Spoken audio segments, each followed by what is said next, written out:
Hello guys, assalamu alaikum and welcome to Revised Pathology once again. Today we are going to discuss on the topic Megaloblastic Anemia. Here we are. So first of all, let's know guys what Megaloblastic Anemia is. Megaloblastic anemia is a type of anemia that occurs due to impaired DNA synthesis. That occurs due to impaired DNA synthesis. Next, let's come to the etiology. If we come to the megaloblastic anemia's etiology, it is being divided into three subdivisions, okay, under three headings. First comes inadequate dietary intake, then comes the malabsorption, and then comes the physical and the pathological demands, okay, in different scenarios. Where in physiologically, where is the possibility that megaloblastic anemia can occur, and pathologically where can megaloblastic anemia occur, in what cases.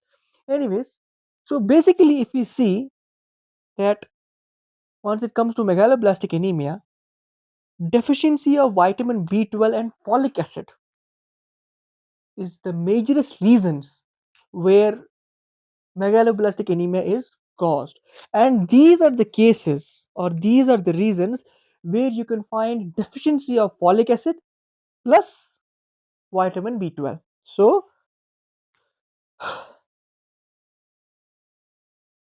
if we see, wait a second. Okay, sorry, I don't know where the duster went. Anyways, so the major etiology is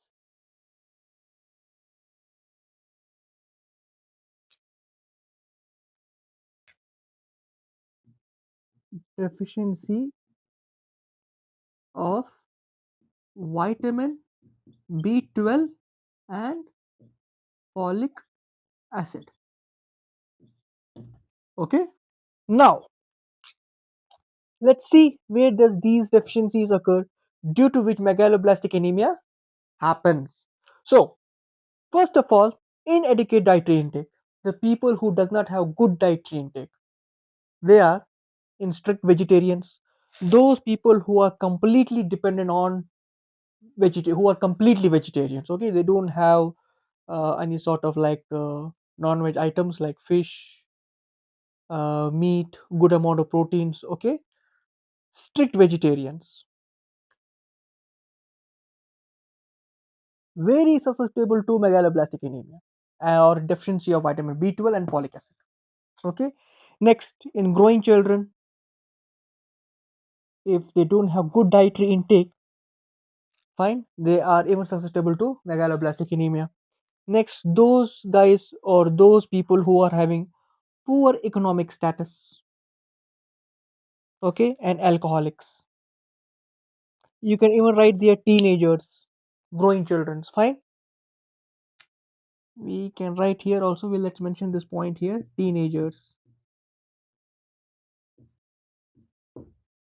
even in pregnant ladies, lactating ladies, fine. Those are increased demands. Wherever there is an increased demand, those are in lactating mothers, in pregnant ladies, fine. So these are where inadequate dietary intake will happen in these cases, and that will result to deficiency of vitamin B12 and folic acid, which will result in megaloblastic anemia.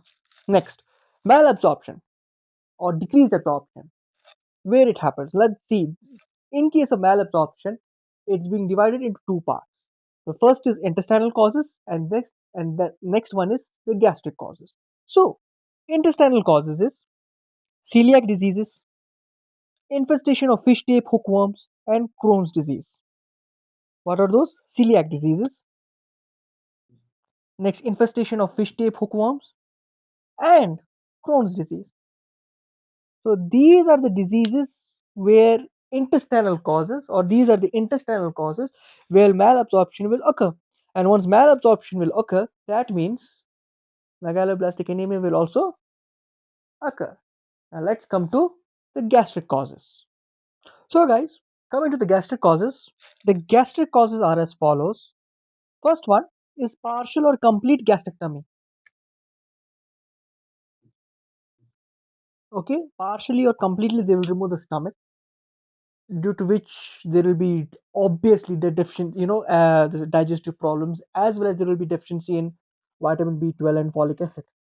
Fine, because they cannot get absorbed properly, and this mostly happens in cases of like cancer, gastric cancers, and other stuff.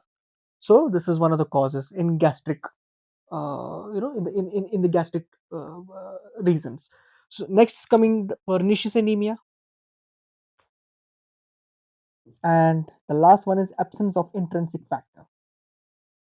So once it comes to pernicious anemia, vitamin B12 is the main reason. Deficiency of vitamin B12 becomes the most important reason for pernicious anemia. Here I'm writing it up with the red marker. Even the absence of intrinsic factor. So both of these are due to vitamin B12 deficiency. Okay, guys. Now coming to the increased demand, where the demand is very much important. First of all, if we talk physiologically, that means in normal cases, it comes in lactating ladies and in pregnant ladies.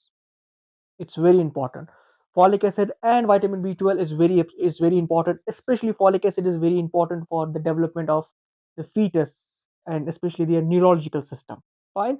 And once it comes to the pathological cases, in malignancies, there can be a lot of need for vitamin B12 and folic acid. As I said here, up partial or complete gastrectomies.